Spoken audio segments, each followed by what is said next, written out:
After what we've seen, I'm convinced Sentry definitely deserves his own project. In Thunderbolts, he made his debut, but it feels like Marvel toned down his powers compared to the comics.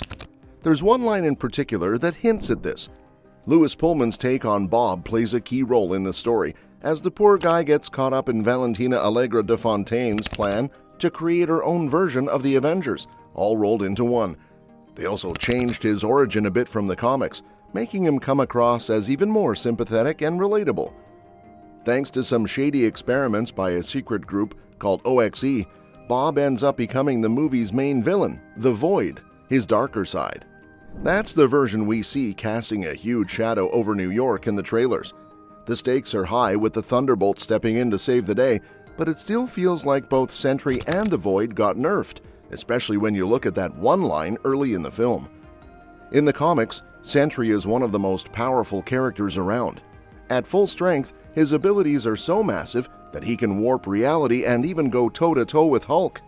His power comes from a serum that's 1,000 times stronger than the one that turned Steve Rogers into Captain America, often described as being equal to 1 million exploding suns.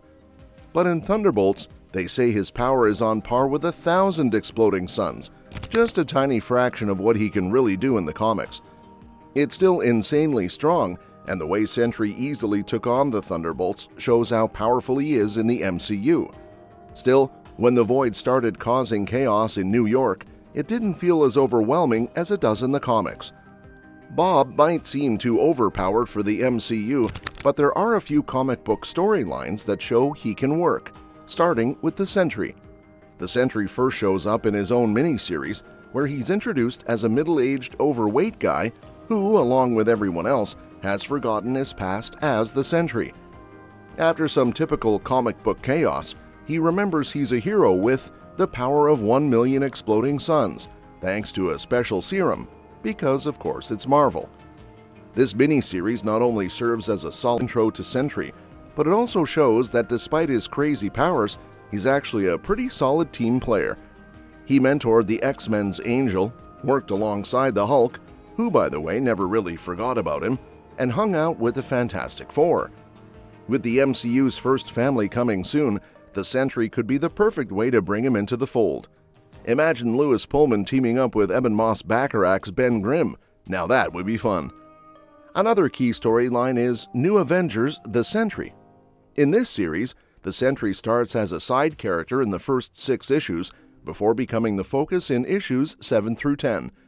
The plot centers on Robert's struggles to reconcile with both the Sentry and the Void, with the Avengers helping him navigate those conflicting personas. A lot of the major story beats from this arc ended up influencing Thunderbolts, especially the scenes where Bob faces off with the Void in the 3rd act. The storyline also has a cool meta twist where the Sentry's memories are imprinted into a comic book artist, who then turns them into an in-world comic. The Sentry and the Void are treated as separate beings here, with them physically fighting each other a few times. This kind of approach could easily make its way into a future MCU film, maybe even in Avengers Doomsday. Next up is the Mighty Avengers. In this storyline, the Sentry becomes a founding member of a new Avengers team led by Miss Marvel, Carol Danvers. The team is formed after the chaos of the Civil War event and includes characters like Ares, Black Widow Natasha Romanoff, Iron Man, Wasp, and Wonder Man. Mental health plays a significant role in Sentry's arc here, with both Tony Stark and Carol helping Robert manage his issues. The series also shows how the Sentry fits into a team dynamic. Despite being one of the most powerful members by far, his lack of training and self-control causes him to make mistakes, which he's often seen apologizing for. This storyline could easily be reflected in the MCU, especially if Bob becomes the Sentry again, possibly in Avengers Doomsday.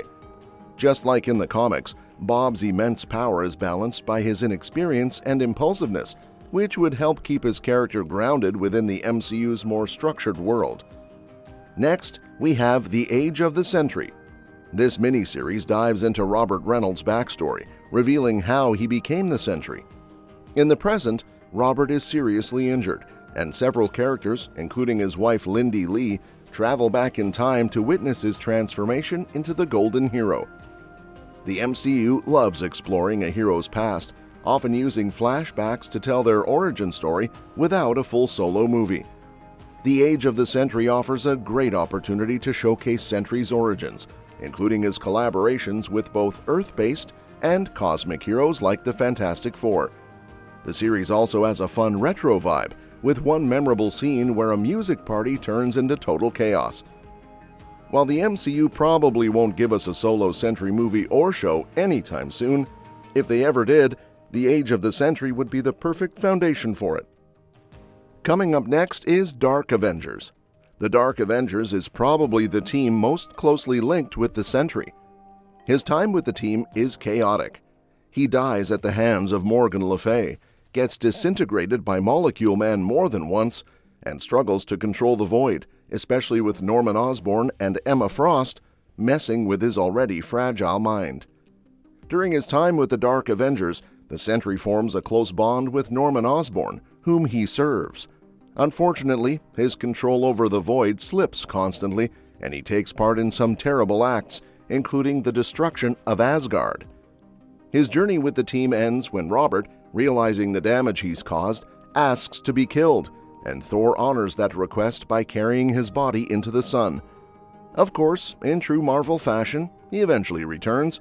No one really stays dead, but a heroic sacrifice seems like a fitting way for Bob to go. Whether it's out of selflessness or atonement remains to be seen. Not to forget the 2018 Sentry run, which is likely the best storyline the character has ever had. This series takes a more straightforward approach to the Robert Sentry Void conflict, where Robert takes over during the day and the Sentry comes out at night, with the Void hiding in the background. It also introduces Sentry World, a place where the Sentry exists separately from Bob Reynolds. This Sentry run is the best portrayal of the character to date, and if Louis Pullman ever gets to take the lead in the MCU, this would be the perfect storyline to adapt. The series dives deep into the character's inner turmoil, which is arguably the most compelling part of his story. Well, that's it for today. What do you think about the potential of Sentry getting his own project in the MCU? Do you think his power should be amped up more, or does his current portrayal work? Let me know your thoughts in the comments below. And don't forget to subscribe, because we'll be covering more updates on this and other exciting upcoming movies and series. We'll see you next time.